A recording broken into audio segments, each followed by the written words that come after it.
Faisons d'abord une rétrospective des visites d'État majeures du président chinois Xi Jinping au cours des 6 derniers mois avec ma collègue Zhang Shanhui.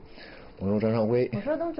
Alors, la diplomatie chinoise a été très marquée par la présence du président chinois Xi Jinping cette année, n'est-ce pas? Oui, effectivement. Au cours de ces derniers 6 mois, le président chinois Xi Jinping a effectué plus de 45 000 km de déplacements internationaux, soit une distance supérieure au tour de l'équateur de la Terre. Xi Jinping a visité 2 continents et 8 pays où il a conclu de nombreux contrats de coopération. La diplomatie chinoise se déroule aussi à domicile. 3 grands événements ont accueilli de nombreux pays et organisations internationales. L'Asie, en tant qu'entité culturelle, s'est bien développée. Comment le cercle d'amis de la Chine s'est-il élargi? Eh bien, on va voir pour 3 raisons. La première chose à remarquer, c'est la diplomatie basée sur l'initiative Ceinture et Route. Fin mars, le président chinois Xi Jinping a entamé son premier déplacement de l'année par une tournée européenne en Italie, à Monaco et en France. Le 23 mars a été signé à Rome le mémorandum d'entente sur la promotion de la construction de Ceinture et Route. L'Italie est ainsi devenue le premier pays du groupe des 7 à avoir signé le document de coopération avec la Chine. Fin avril, le 2e forum de Ceinture et Route pour la coopération internationale s'est tenu à Beijing. Y ont été discutés interconnectivité entre les pays, la promotion de la croissance économique et le développement durable. Deuxièmement, la Chine privilégie une diplomatie multilatérale. Xi Jinping a participé à la cérémonie de clôture du forum sur la gouvernance mondiale pendant sa visite d'État en France. Il s'y est entretenu avec le président en exercice lors de la Commission européenne du président de la Commission européenne Jean-Claude Juncker et la chancelière allemande Angela Merkel. Dans son discours, le dirigeant chinois a appelé à adopter une attitude de concertation, de synergie et de partage dans la gouvernance globale et a exhorté à un développement sain de la mondialisation économique multilatérale.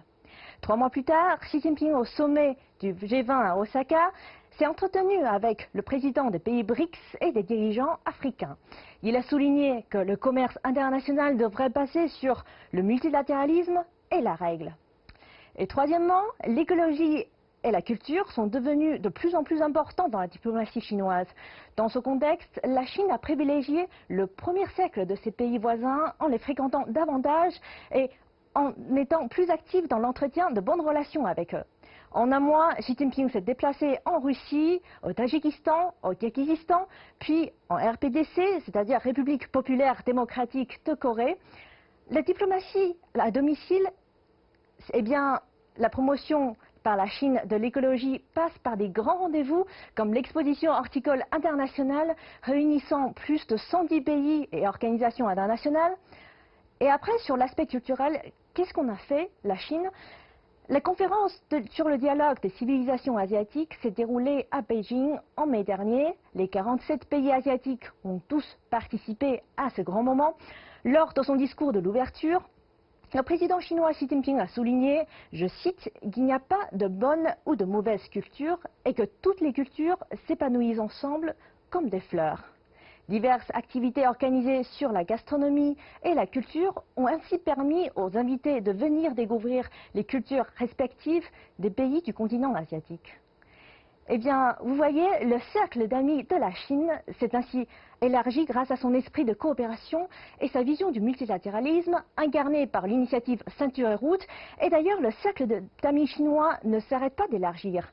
Pourquoi? Parce que le peuple chinois est extraverti et il s'intéresse énormément aux autres cultures, à l'écologie et enfin au destin humain collectif. Voici un petit bilan sur la diplomatie chinoise au cours de ces 6 derniers mois. Et maintenant, je rends mon parole à mon collègue Dong.